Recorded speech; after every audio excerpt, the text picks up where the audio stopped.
des sous-modalités qui servent à décrypter nos sens.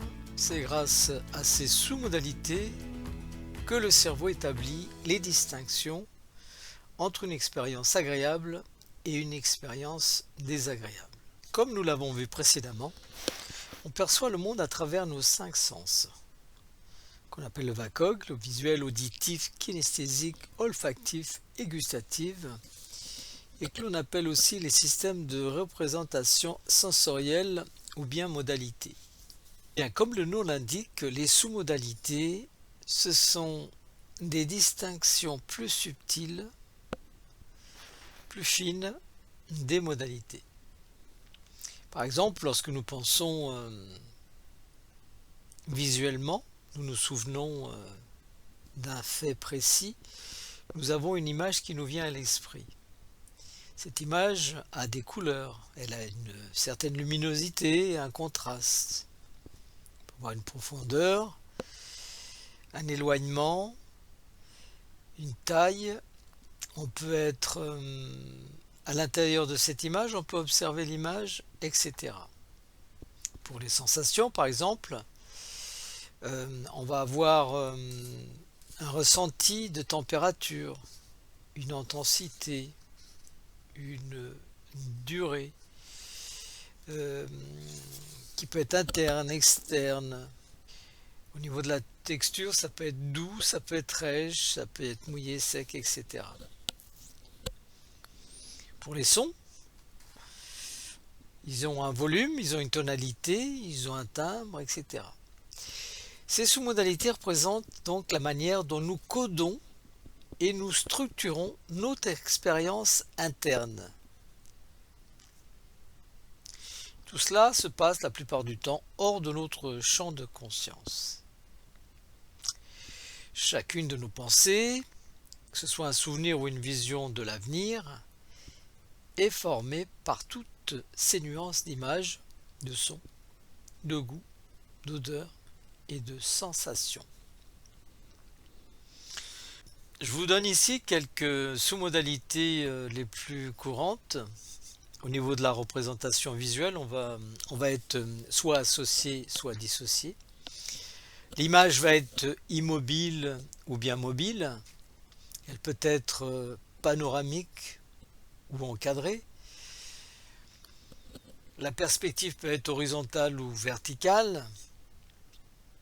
Il peut y avoir un contraste entre le premier plan et l'arrière-plan. L'image peut être brillante ou terne. Elle peut être nette, floue. Elle peut être dans l'espace par rapport à vous, où se situe l'image, à gauche, à droite, en haut, en bas, etc. Elle peut être en noir et blanc ou en couleur. Elle peut avoir du mouvement, un mouvement rapide, lent. Elle peut être immobile. Elle peut être en 3D, en 2D. Il y a aussi sa forme, sa taille aussi. Au niveau des représentations auditives, on va avoir un son qui va être stéréo ou mono. Il va y avoir une localisation aussi de ce son. Le volume peut être fort ou faible. Si c'est une voix, elle peut être grave ou aiguë, avoir un tempo lent ou rapide. On peut la discerner de près ou bien de loin.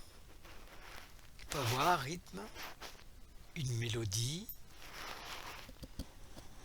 Elle peut être claire ou bien assourdie. Le son peut être continu, discontinu, régulier ou bien saccadé. Il peut y avoir différentes sources sonores.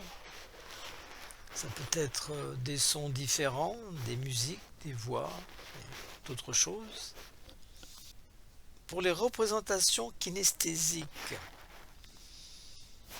ça peut être une sensation constante ou intermittente. Les sensations peuvent être internes ou externes. Ça peut être un ressenti solide ou faible. Ça peut être une grande surface ou sur une petite surface, mouillé ou sec.